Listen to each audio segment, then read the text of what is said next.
Press મીડિયાના મિત્રોનું કોંગ્રેસ કાર્યાલય પર હાર્દિક સ્વાગત છે।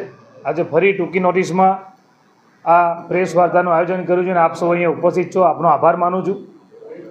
ગઈકાલે આખી વિગતવાર માહિતી સાથે બીજેપીના નેતાઓના જે 7/12ના ઉતારા અને એમના જે નામો જે પ્રતિબંધિત ઝોનની જગ્યાઓ જે એમના નામ પર છૂટી કરવામાં આવી એનું તમને આખું ભ્રષ્ટાચારનું પુરાવા સાથે આપ્યું।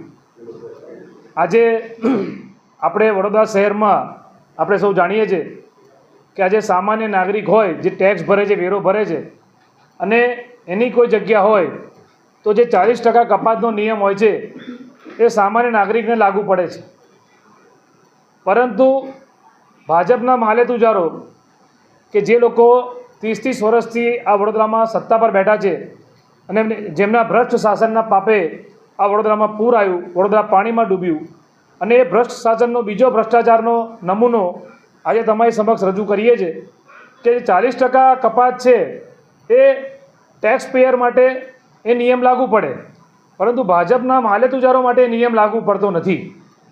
અને એ 40% કપાતનો જે ભ્રષ્ટાચાર છે, કરોડો રૂપિયાનો ભ્રષ્ટાચાર, પ્રજાના પરસેવાના રૂપે પ્રજા જે વેરો ભરે એ વેરાનું વળતર તો કોર્પોરેશન, જે ભાજપ શાસિત કોર્પોરેશન છે, આપી શકતી નથી, પરંતુ જે કોર્પોરેશનની આવક થતી હોય છે, જે કોર્પોરેશનને જ્યાં ઇન્કમ મળતી હોય છે એ પણ ભાજપના માલેતુજારો માટે આ જતી કરવામાં આવે છે, જેનું નુકસાન કોર્પોરેશનની તિજોરી પર પણ છે અને જેનું નુકસાન પ્રત્યક્ષ ને પરોક્ષ રીતે આ વડોદરાની પ્રજાને પણ છે। તો એ બાબતે વિગતવાર માહિતી સંદીપભાઈ પટેલ આપને આપશે। સંદીપભાઈને વિનંતી કરીશ કે આ વિગતવાર માહિતી પ્રેસ મીડિયાના મિત્રોને જણાવશે। તમને એમના પ્રમુખે એક નિવેદન કર્યું મીડિયાની સમક્ષ અને પત્રકાર સમક્ષ કે કોઈ બી ચમરબંધી હશે એને છોડવામાં નહીં આવે, બધું તોડી નાખીશું એવો નિવેદન કર્યો। ત્યારે મેં કાલે સભામાં કીધેલું પરમ દિવસે કે સરકારના ચૂંટાયેલા પ્રતિનિધિ અથવા જેમની લાગવગ છે એ લોકો જેમને સરકારે ઝોન ફેર કરી અને પરમિશનો આપી હોય તો એ ગેરકાયદેસર ને કાયદેસર જે તમે બનાવ્યું છે એને તોડશો કે કેમ? ત્યારે કોઈ કશું બોલ્યો નહીં। એનો મતલબ એ થયો કે તમારા માણસોને બચાવવાની આ પેરવી અને જે માણસે ઝોન ફેર નહીં કરાયો એને તમે તોડવાની વાત કરો છો। એટલે મતલબ એ છે કે સરકાર જાતે ઉપર રહીને ખોટા કામો કરાવી રહી છે અને એના માટે આ વિશ્વામિત્રી નદીમાં જે આ વડોદરા શહેરમાં પૂર આવ્યું અને સરકાર રચિત જે પૂર હતું જેના લીધે હજારો કરોડ રૂપિયાનું આ વડોદરા શહેરનું નુકસાન થયું, એના જવાબદાર સરકાર જ છે, સમજી રાખો। હવે 1%, 2%, 5%, 10% આ મેં સૌથી પહેલાં મુદ્દા સભામાં ઉઠાવ્યો હતો અને મેં કીધેલું કે કોઈની 1%, કોઈની 2%, મારી પાસે આખું બંચ છે જેની અંદર હજારો સ્ક્વેર ફીટ જગા લોકોને એક જયંતિ પંચાલ એમને 5.5 લાખ સ્ક્વેર ફીટ જગા છૂટી કરી આલી, એ લક્કડપીઠામાં બી પડેલા એમની જ ટીપી સ્કીમમાં જગાઓ છે એમાં 1%, 2% કાપ્યું છે, એ બધું અમે ખોલીએ છીએ। અમે આ સરકાર જો કહેતી હોય કે અમારી પારદર્શિતા સરકાર છે તો આર પાર કરી રહ્યા છો તમે અહીંયા બેસીને અને આ વડોદરા શહેરને નુકસાન કરી રહ્યા છો, આ સીધી વાત છે। અરે ભાઈ, જેને બી આપી હોય, અમે તો કહ્યું કોઈ બી ચમરબંધી, તમે જ કીધું છે કે કોઈ બી ચમરબંધી હોય એને નહીં છોડીએ, જ્યારે એ જગ્યા સ્વિમિંગ પુલ અને એના માટે હોય તો બંગલો બને કે એસિડ ગાર્ડન હોય તો એને બને કઈ રીતે? ઇટ મીન્સ કે તમે ગિલ્ટી છે તમારામાં।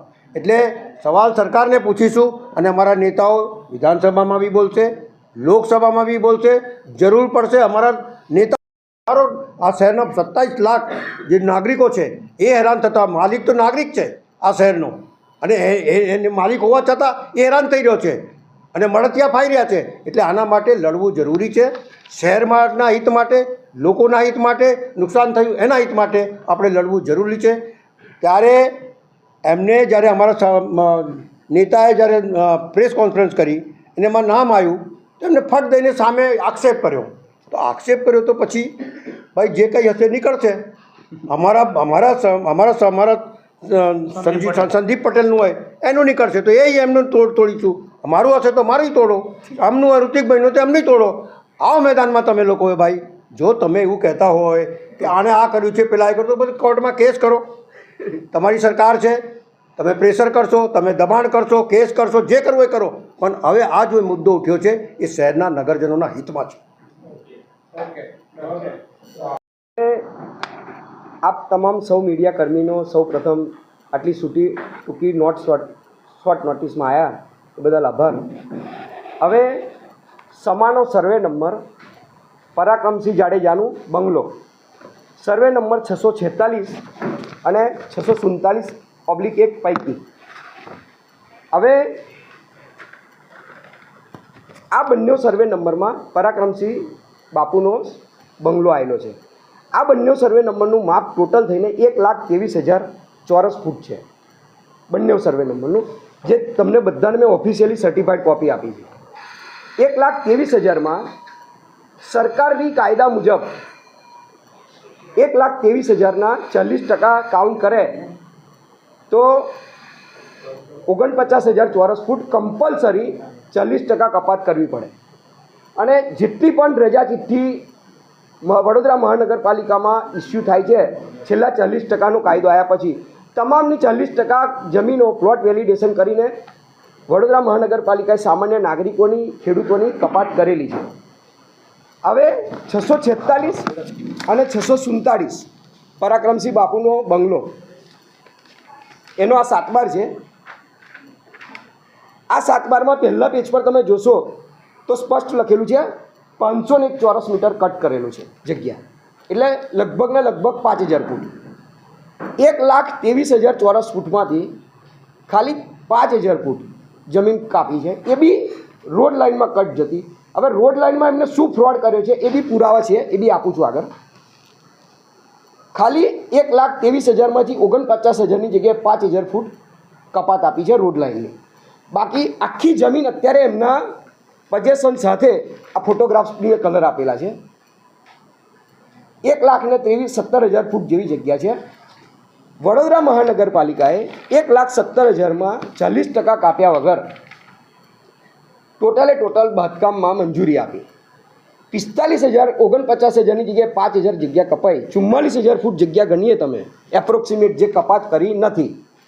49,000 કપાત કમ્પલસરી કરવી પડે, એની જગ્યાએ 5,000 જે રોડ લાઇનમાં ગઈ છે એટલી કપાત કરી છે. તો 44,000નો એપ્રોક્સિમેટ બોટમ ટુ બજાર ભાવ મૂકીએ તો કરીબન 25 કરોડની આજુબાજુ વડોદરા મહાનગરપાલિકાને 25 કરોડનો ચૂનો ચોપડેલો છે. હવે વડોદરા મહાનગરપાલિકાના ટાઉન પ્લાનિંગ ઓફિસ અને બાંધકામ પરવાનગી શાખા કે મ્યુનિસિપલ કમિશનર શાખા કે ડેપ્યુટી મ્યુનિસિપલ કમિશનર શાખાએ આમાં કોને કરપ્શન શું કર્યું છે આપણને કશું ખબર નથી. અને 25 કરોડથી વધારની રકમનો ચૂનો સરકારી તિજોરીને પડ્યો છે. પહેલું ક્વેશ્ચન એનું શું? બીજી વસ્તુ, 40% જમીન પરાક્રમસિંહ બાપુ જાડેજાની બંગલામાં કપાત થઈ નથી. એ તમામ ખેડૂતોને ફાયદો આપશે. વડોદરાના તમામ ખેડૂતો કે ગુજરાતના તમામ ખેડૂતોને આનો ફાયદો થશે કે પરાક્રમસિંહની જગ્યામાં 1,25,000 ફૂટ જગ્યામાં 1,25,000 ફૂટ જગ્યામાં 40%ની જે કપાત આપી નથી એ તમામ વડોદરાના ખેડૂતોને આનો ફાયદો થશે ખરો? કે આજ દિન સુધી જેની જગ્યા 40% કાપી છે આ રીતે, જે આમાં કપાત નથી કરીને બીજાની જગ્યામાં કપાત કાપી છે, એ કપાત એ લોકો પાછી આપશે ખેડૂતોને? હવે આ છે વુડાનો ડીપી પ્લાન.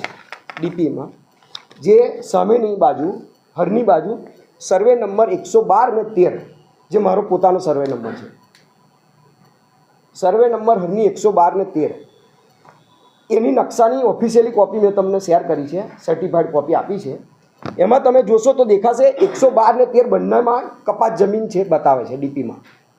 112 અને 13માં હવે 112 અને 13માં જે બંનેમાં કપાત જમીન બતાવે છે એ આખી રોડ લાઈન આ લોકોએ કોઈપણ જાહેરનામું કોઈપણ કાયદાની વિરુદ્ધ જઈને આખી રોડ લાઈન એ લોકોએ બદલી નાખી એટલે એ રીતે કે 112 અને 13 તમે જોશો બંનેમાં અડધો રોડ જાય છે મારો 30 મીટરમાં.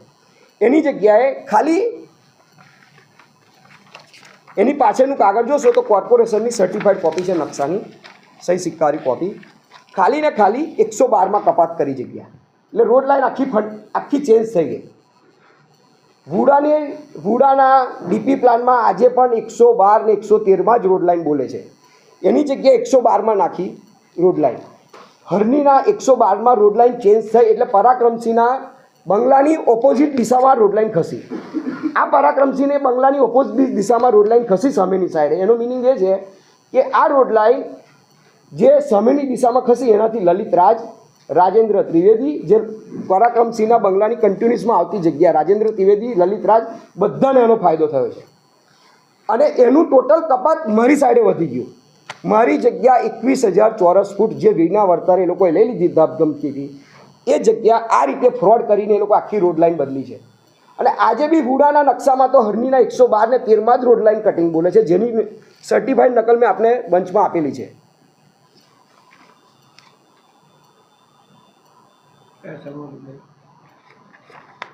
અવડે જ બદલી નાખી. એ લોકોએ મકાન બનાવ્યું તારે જ આ જે રોડ બનાવે ને, એ લોકો જે બ્રિજ બનાવે ને તારે રોડ લાઈન તો બદલે જ નથી કાઢી.